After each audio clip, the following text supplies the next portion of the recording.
Is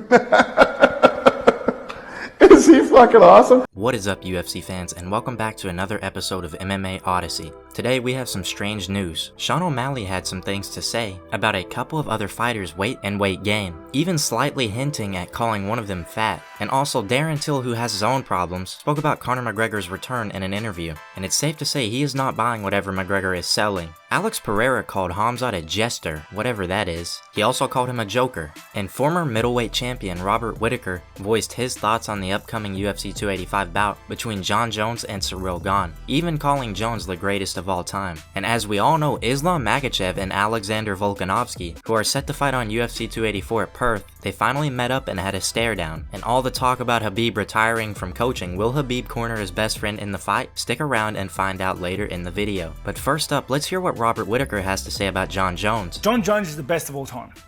Okay, of all time, pound for pound, greatest of all time. He is what he did to his opponents and to the division and as a champion nobody has ever come close to that level of supremacy and domination. He is a freak of nature, and to see him come back to the company, to be fighting for that strap at a heavier weight division, it would have to be the highest pay-per-view card this year, I reckon, or from a long time, since Conor. Jon Jones is going to take him down and lay on him and just finish him there.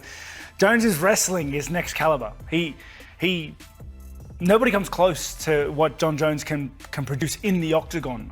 This is my opinion. But if you look at his statistics, he can take people down with ease. He can grapple them with ease. He can strike with the best of them.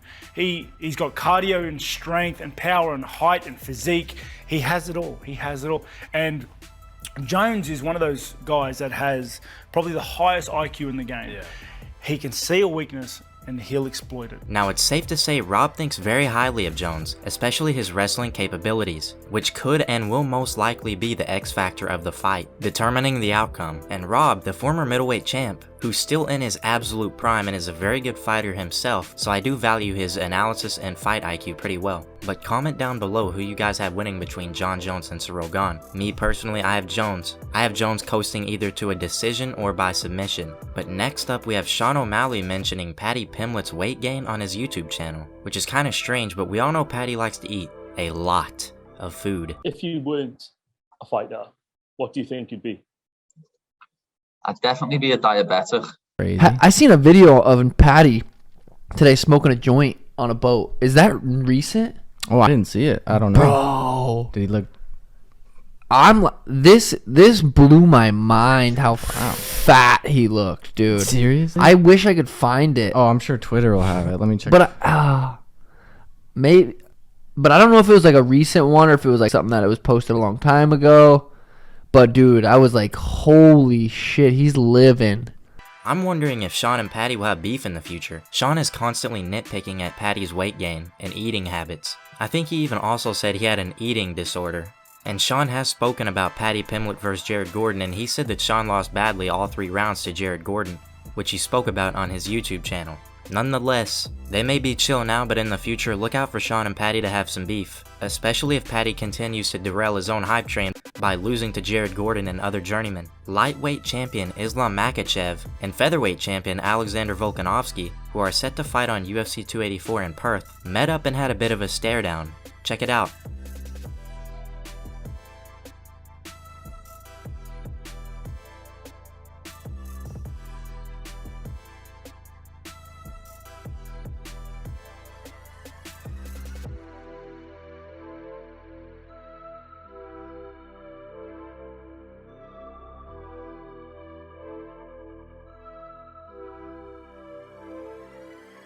Now, one thing I immediately noticed is the size difference.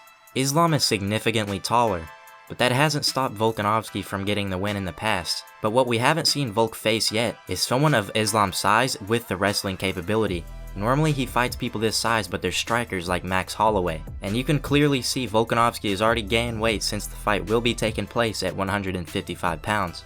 And the question you guys were wondering about, Islam has confirmed in an interview that Khabib will not be traveling to Australia with Islam to corner him. Now if you know how great Khabib is, this is going to be a huge disadvantage to not have the Eagle coaching you mid-fight. So this begs the question, will Islam's wrestling capabilities combined with his size and strength advantage overpower Volkanovski? Or Volk, the massive underdog, will he be able to stop the takedowns long enough just to piece up Islam on the feet?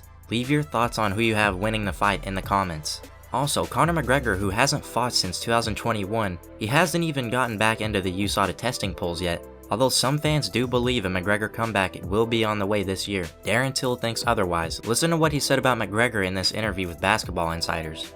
Yeah, I think Conor's been there, done it, made his money, and now he's happy. I know he probably still wants to come back, but I think deep down he knows that it's different now. So, you know, I think that's probably the end of Conor, but he's still their biggest name there was, so it doesn't matter. Yeah, I suppose the desire is hard to keep the desire levels at that peak after you've achieved that. Yeah.